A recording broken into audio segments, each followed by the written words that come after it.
रहे हैं लाइव 7। नमस्कार, लाइव 7 विशेष में आपका स्वागत है। मैं हूं ज्ञान रंजन। दोस्तों, मौसम ठंड का हो और चाय की चुस्की अगर लेने को का मौका मिल जाए तो समझ सकते हैं कि वो कितना आनंददायी होता है। और अभी जो राजनीति चल रही है झारखंड में, उसमें असम के चाय की जो एंट्री हुई है वो इस राजनीति को किसी और दिशा में ले जाने को उतारू है। क्या असम की चाय की चुस्की से गरमाएगी झारखंड की राजनीति? क्या हिमंता ने जो हेमंत को चाय की सौगात दी है, ये सौगात झारखंड में भी सत्ता में कुछ परिवर्तन लाएगा? ये कई सवाल उठ रहे हैं। आप सोच रहे होंगे असम की चाय से झारखंड की राजनीति का क्या मतलब है। दोस्तों, जिस समय गुरुजी जीवित थे और सक्रिय राजनीति में थे, उस समय से असम में रहने वाले ट्राइबल्स को एसटी का दर्जा दिलाने की मांग को लेकर के गुरुजी लगातार मुखर रहे थे। सदन से लेकर के संसद तक गुरुजी ने इस मुद्दे को उठाया था। जाहिर है कि एक बड़ा मुद्दा था, और अगर बड़ा मुद्दा नहीं रहता तो आप याद कीजिए कि जब 2024 में मुख्यमंत्री हेमंत सोरेन ने शपथ ली थी और पहली कैबिनेट की थी, जब वो अकेले कैबिनेट में बैठे थे, उसके बाद हुआ था कि झारखंड का एक मंत्रिमंडलीय समिति जाकर के असम के चाय बागानों में काम करने वाले ट्राइबल्स की वस्तुस्थिति की जानकारी लेगा। और साथ ही साथ ये पत्र भी लिखा गया था असम सरकार को कि जो टी ट्राइब्स हैं, जो झारखंड और छत्तीसगढ़ जैसे राज्यों से, बंगाल से जो टी ट्राइब्स, जो ट्राइबल जा करके अंग्रेजों के समय से असम में काम कर रहे हैं, उनको जो है एसटी का दर्जा दिया जाए, उनको जमीन का मालिकाना हक दिया जाए। आपको यह भी याद होगा कि 2024 के विधानसभा के चुनाव में भारतीय जनता पार्टी के स्टार कैंपेनर के रूप में असम के मुख्यमंत्री हिमंता बिस्वा शर्मा लगातार कैंपेनिंग कर रहे थे। वो सह चुनाव प्रभारी थे झारखंड के, और उस समय उनके समक्ष भी कई ट्राइबल समुदाय के लोगों ने ये मांग रखी थी कि असम में जो ट्राइबल की स्थिति है, जो झारखंड से, छत्तीसगढ़ से जो ट्राइबल वहां रह रहे हैं, उनके ऊपर सरकार क्यों नहीं कुछ कर रही है, उसके उत्थान के लिए क्यों नहीं सरकार कुछ कर रही है। तो बीते गुरुवार को हिमंता बिस्वा शर्मा की कैबिनेट ने यह घोषणा कर दी, यानी जो हिमंता बिस्वा शर्मा ने एक त्रिसदस्यीय मंत्रिमंडलीय कमेटी बनाई थी, जो कमेटी आकलन कर रही थी कि कितने टी ट्राइब्स हैं और कौन कौन से लोग हैं जिनको कि ट्राइबल का दर्जा दिया जाए, किन किन जाति के लोगों को। तो रिपोर्ट आया, रिपोर्ट में 6 जातियों को ट्राइबल का दर्जा देने के लिए केंद्र सरकार से, केंद्रीय गृह मंत्रालय से अनुशंसा करने पर सहमति बनी, और इसको लेकर के एक विधेयक भी असम विधानसभा के इसी शीतकालीन सत्र में आना है। अब इसमें कौन कौन ट्राइबल हैं? ताई अहोम है, चुटिया है, मोरान है, मोटोक है, कोच राज बोंगसी हैं, और इसके बाद टी ट्राइब्स। और इसमें अगर आप देखेंगे तो सबसे ज्यादा संख्या टी ट्राइब्स की है। ये टी ट्राइब्स जो है मूलतः झारखंड और छत्तीसगढ़ के हैं, और इनकी आबादी लगभग 2 मिलियन है वहां पर। आप अंदाजा कर सकते हैं कि 2 मिलियन आबादी, यानी सत्ता के गलियारे में पहुंचाने वालों को यह कितना सार्थक उनके लिए हो सकता है। अब जो सरकार ने फैसला लिया है, वो फैसला क्या है वो मैं आपको बता देता हूं कि मंत्रिमंडलीय समिति जो बनी थी, वहां के शिक्षा मंत्री रनोज पेंगू की अध्यक्षता में बनी थी, उसमें इन 6 जातियों को, जो कि अभी पिछड़ी जाति में वहां पर हैं, उनको जो है अनुसूचित जनजाति में शामिल करने के लिए केंद्र सरकार के पास भेजने के पर सहमति कैबिनेट में बन गई है। विधेयक एक आने वाला है, जो विधेयक है असम भूमि जोत सीमा निर्धारण विधेयक, और इस विधेयक के पारित होने के बाद जो आदिवासियों को जमीन का मालिकाना हक भी वहां पर मिल जाएगा, और जो टी ट्राइब्स हैं। अब आप आकलन कीजिए, झारखंड, माफ कीजिएगा, असम में ट्राइबल्स की स्थिति क्या है। ट्राइबल्स टोटल जो है अभी जिनको दर्जा मिला हुआ है, अगर उसकी संख्या आप देखेंगे तो वो 12.4% है, यानी 38 लाख 2011 की जनगणना के अनुसार से वहां पर जो है असम में 3 करोड़ 12 लाख की आबादी है, जिसमें से 38 लाख आबादी ट्राइबल्स की है, जिसमें जो मैदानी ट्राइब्स हैं उनको 10% आरक्षण दिया जाता है सरकारी नौकरियों में या अन्य चीज़ों में, और जो एसटी पहाड़ी हैं उनको 5% आरक्षण दिया जाता है, यानी कुल 15% आरक्षण ट्राइबल्स के लिए वहां पर है। अलग अलग बांट दिया गया है कि भाई ये मैदानी ट्राइबल्स हैं, मैदानी इलाके वाले हैं और पहाड़ी इलाके वाले हैं। अब टोटल जो वहां पर आरक्षण की सीमा है वो अगर 15% इधर होता है तो 27% आरक्षण जो है वो ओबीसी को है, और उसके बाद 13% आबादी है, माफ कीजिएगा, हाँ 13% के करीबन जो होगा वो जाकर के 11-12% आवाज जो आरक्षण होगा वो आरक्षण जो है शेड्यूल कास्ट के लिए है। अब आकलन क्या कहता है? आकलन ये बताता है कि जब ये आबादी जुड़ जाती है, जो 6 जातियों को, जो ट्राइबल ओबीसी के 6 ओबीसी जातियों को जो ट्राइबल में लाने की बात हो रही है वो जुड़ जाती है, तो आप इसमें 40% पॉपुलेशन हो जाएगा ट्राइबल का। असम के कुल पॉपुलेशन का 40% ट्राइबल हो जाएगा, यानी लगभग 28% ट्राइबल जो हैं वो इन 6 जातियों के एसटी में शामिल होने के बाद बढ़ जाएंगे। तो जाहिर है कि इसको लेकर के जो पहले से जिन्हें वहां आरक्षण मिल रहा है या सरकारी सुविधाएं जो दी जा रही है शेड्यूल ट्राइब्स के नाम पर उनका विरोध शुरू हो गया है। बहरहाल ये असम की राजनीति है। अब हम इसको झारखंड की राजनीति से जोड़ते हैं। मैंने आपको बताया कि गुरुजी ने भी लगातार आवाज बुलंद किया था, हेमंत सोरेन जो मुख्यमंत्री हैं वो भी लगातार आवाज बुलंद कर रहे हैं। झारखंड की राजनीति में आग सुलगा हुआ है, वहां से चाय पत्ती भेज दिए हैं हेमंता बिस्वा शर्मा। अब यहां पर करना क्या है भैया, उस चूल्हे पर पतीली को चढ़ाना है, चाय बनाना है। तो क्या ये जो चाय है वो एनडीए यानी भारतीय जनता पार्टी और झारखंड मुक्ति मोर्चा मिलकर तैयार करेंगे? और ये इसलिए बातें उठ रही है कि लगातार 3 दिनों से शुक्रवार से ही मुख्यमंत्री हेमंत सोरेन दिल्ली में हैं, और जो जानकारी मिल रही है दिल्ली में उनके भाजपा के एक बड़े नेता के साथ लंबी बातचीत हुई है, जो सूत्रों के हवाले से खबर आ रही है। वहीं दूसरी तरफ, जैसा कि मैंने कल भी बताया था आपको, कि जो चीजें चल रही हैं उसमें सीधे तौर पर है कि सरकार में मुख्यमंत्री हेमंत सोरेन रहे, लेकिन किक आउट करना है कांग्रेस पार्टी को। तो 3 समीकरणों पर जो काम चल रहा है वो 3 समीकरण ऐसा है कि अगर आप उसको देखेंगे तो उस समीकरण में कहीं ना कहीं कुछ ना कुछ तो खिचड़ी पक रही है, और ये खिचड़ी कब तैयार हो जाती है झारखंड में, झारखंड की राजनीति में आती है, ये देखना दिलचस्प होगा। दोस्तों, अगले वर्ष यानी 2026 के अप्रैल मई के महीने में, मार्च अप्रैल के 21 मई को कार्यकाल असम विधानसभा का समाप्त हो रहा है।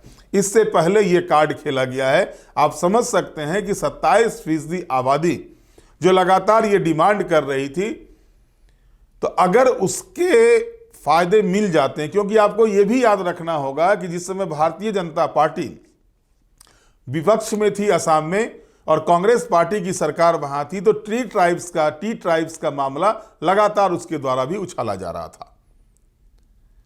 और आप अगर गौर करेंगे तो जैसे ही कैबिनेट ने अप्रूव किया, ये डिसीजन लिया हिमंता बिस्वा शर्मा की कैबिनेट ने, उसके बाद चाहे चंपाई सोरेन हो या अन्य बड़े नेता भारतीय जनता पार्टी के, सबों ने साधुवाद दिया हिमंता बिस्वा शर्मा को। हम आपको ये भी बताएंगे कि चंपाई सोरेन ने क्या कुछ कहा था उस दिन, ये मैं उनके एक्स हैंडल पर जाके बताऊंगा। लेकिन जो चीज़ें हैं कि राजनीति में कई चीज़ों के समीकरण को जोड़ा जाता है। अब ये देखना है कि ये जो समीकरण चला गया है, क्योंकि आज भी जो असम में जो ट्राइब्स रहते हैं, असम में जो लोग झारखंड के हैं, उनका लगाव है अभी भी झारखंड में जो उनके रिश्तेदार हैं उनके साथ। और जाहिर है कि जब उनको सुविधा मिलेगी, जब उनको फायदा मिलेगा, तो वो निश्चित तौर पर जो है सो अपने जो लोग होंगे यहाँ पर, जो उनके साथ काम करने वाले लोग होंगे, उनको जो है सो वो बताएंगे कि उनको क्या सुविधा असम सरकार की ओर से दी जा रही है। और अभी अभी जो जानकारी आई है इसमें आपको असम में जो है सो आदिवासियों को भूमि पर मालिकाना हक देने का विधेयक भी पास हो गया है और इस पर चंपाई सोरेन ने आभार जताया, जैसा कि मैंने बताया आपको। तो ये स्थिति जो है इसमें अगर आप देखें तो कई चीज़ें हैं इस तरह की जिनको देखना पड़ता है, जिनके बारे में ये करना पड़ता है कि क्या है। अब यहाँ पर जो चंपाई सोरेन ने जो अपना ट्वीट किया था, असम सरकार ने वहाँ बसे चाय बागान के मजदूरों को भूमि पर मालिकाना अधिकार देने का विधेयक पास कर दिया। इसका लाभ वहाँ 200 वर्षों से बसे लाखों आदिवासियों तथा अन्य मजदूरों को मिलेगा। इसके साथ ही असम कैबिनेट ने झारखंड की माटी से जुड़े आदिवासियों चाय बागान श्रमिकों को वहां अनुसूचित जनजाति एसटी में शामिल करने के प्रस्ताव को स्वीकृति दी है। कई सदियों से वहां बसे इन श्रमिकों के अधिकारों को कांग्रेस की सरकारें हमेशा नकारती रही, लेकिन असम की भाजपा सरकार ने इन आदिवासियों के कई दशकों के संघर्ष को सम्मान देकर उनकी मांगें पूरी करने की दिशा में एक सशक्त कदम उठाया है। आदिवासी समाज के अधिकारों से जुड़े इन ऐतिहासिक निर्णयों के लिए आदिवासी समाज की ओर से असम के माननीय मुख्यमंत्री डॉक्टर हिमंता बिस्वा शर्मा जी को बहुत बहुत धन्यवाद। ये जो है सो चंपाई सोरेन ने ट्वीट किया, अपने एक्स हैंडल पर डाला, हेमंता बिस्वा शर्मा को धन्यवाद दिया। तो इसके जवाब में हेमंता बिस्वा शर्मा ने लिखा, माननीय चंपाई सोरेन जी, आपके प्रेरणादायी शब्दों के लिए हृदय से आभार। चाय समुदाय और आदिवासी समाज के अधिकारों को मजबूत करना हमारी सरकार की सर्वोच्च प्रतिबद्धता है। आपकी शुभकामनाएं हमें सभी चाय श्रमिकों के परिवार के जीवन में सकारात्मक बदलाव लाने के लिए निरंतर प्रेरित करती रहेगी। ये बातें जो है सो ट्विटर पर कही गई है। अब इसका झारखंड कनेक्शन क्या होगा? झारखंड कनेक्शन ये होगा कि आज भी वहां पर ऐसा नहीं है कि टी ट्राइब्स जो है सो सिर्फ आदिवासी ही हैं, महतो जाति के लोग भी वहां बसे हुए हैं और उनको 3% आरक्षण, पिछड़ी जाति का 3% आरक्षण वहां पर सरकारी नौकरियों में मिलता है। अब जो कुड़मी जाति या महतो जाति वहां बसे हुए, आपको याद होगा कि बीच में जयराम महतो भी जाकर के टी ट्राइब्स से वहां मिले थे, पिछले 6-7 महीने पहले की बात है। वो जाकर के टी ट्राइब से मिले थे, उनकी मांगों को सुना था, उन्होंने कहा था इसको लेकर के वो सरकार के पास जाएंगे, सरकार से बात करेंगे। दूसरी तरफ भारतीय जनता पार्टी को लगातार झारखंड में ट्राइबल क्षेत्र में झटका पे झटका मिलता जा रहा है। अब 2 मिलियन पॉपुलेशन है टी ट्राइब्स का, लगभग 2 मिलियन पॉपुलेशन है टी ट्राइब्स का वहां पर। तो जाहिर है कि इसका फायदा हिमंता बिस्वा शर्मा को मिलेगा चुनाव में, और उसके साथ साथ भारतीय जनता पार्टी इस मुद्दे को पूरी तरह से भुनाएगी झारखंड में भी, कि झारखंड के वैसे लोग जो 200 वर्षों से, अंग्रेज के समय से, यानी 1840 से जो वहां जाकर के बसे हुए हैं, चाय के बागानों में काम कर रहे हैं, ना उनको आज तक जमीन का मालिकाना हक मिला था, ना उनको शेड्यूल ट्राइब्स होने का कोई लाभ मिल रहा था। अब भारतीय जनता पार्टी की सरकार ने इस दिशा में कदम आगे बढ़ा दिया है। हालांकि अभी तुरंत होना है ये संभव नहीं है, मालिकाना हक वाली बात तो हो जाएगी, लेकिन जो रिजर्वेशन की बात होगी या ट्राइबल में जाने की, तो वो असम सरकार जो है सो गृह मंत्रालय को भेजेगी, गृह मंत्रालय जो है रजिस्ट्रार जनरल को भेजेगी, उसके बाद अनुसूचित जनजाति आयोग के पास जाएगा, विभाग के पास जाएगा, और तब लौट करके वो गृह विभाग से होते हुए राष्ट्रपति तक जाएगा, तब ये चीजें तय होगी। आपको याद होगा कि पिछले दिनों झारखंड में भोक्ता जाति जो शेड्यूल कास्ट में था उसको शेड्यूल ट्राइब्स में किया गया। इसी तरह से प्रक्रिया के हिसाब से वो काम होगा। लेकिन तात्कालिक अगर आप देखें तो अभी चुनाव का समय शुरू हुआ, फरवरी महीने से जो है सो असम बंगाल रेस हो जाएगा चुनाव में, और इससे पहले हिमंता ने जो स्ट्राइक दिया है वो स्ट्राइक उनको असम में काम करे या नहीं करे, लेकिन जो झारखंड कनेक्शन दिख रहा है, कहीं झारखंड में ये चाय की चुस्की के साथ एक मंच पर न दिख जाए झारखंड मुक्ति मोर्चा और भारतीय जनता पार्टी 2009-10 की तरह। ये एक चर्चा का बाजार गर्म हो गया है। अब देखना यह है कि इसमें आगे क्या कुछ चल रही है, क्योंकि कुछ न कुछ तो हो रहा है अंदर खाने। ये तो तय मान के चलिए, क्योंकि राजनीतिक गलियारे में जिस तरह से हेमंत सोरेन के इस बार के दिल्ली प्रवास को, दिल्ली यात्रा को लेकर के चर्चाएं हो रही हैं, वो कुछ न कुछ इशारा तो कर रहा है। अब ये इशारा क्या होता है, क्या जो कांग्रेस पार्टी के टूट की बातें भी सामने आ रही है, वो उसको लेकर के हेमंत सोरेन अपना पूर्ण बहुमत की सरकार बनाएंगे, या फिर जो इधर 4 विधायक हैं, चाहे वो टाइगर जयराम महतो हो, जनार्दन पासवान जो एलजेपी से हो, सरजू राय जो जदयू से हैं, इन लोगों को मिला करके,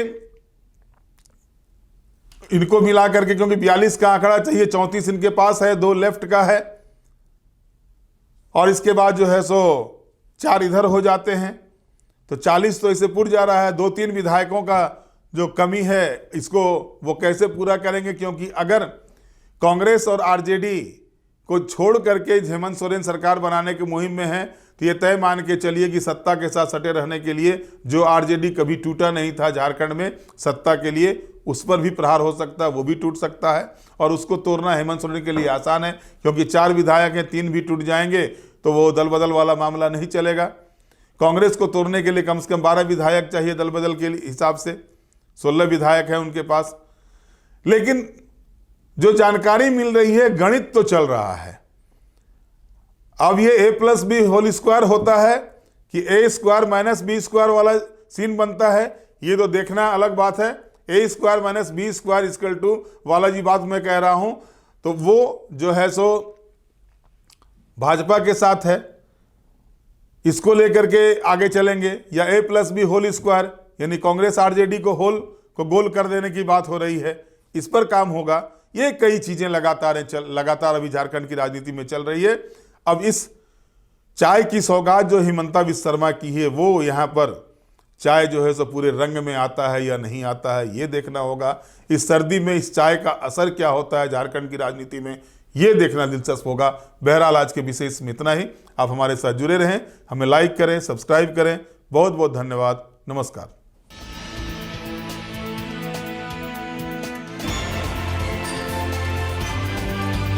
आप देख रहे हैं लाइव 7।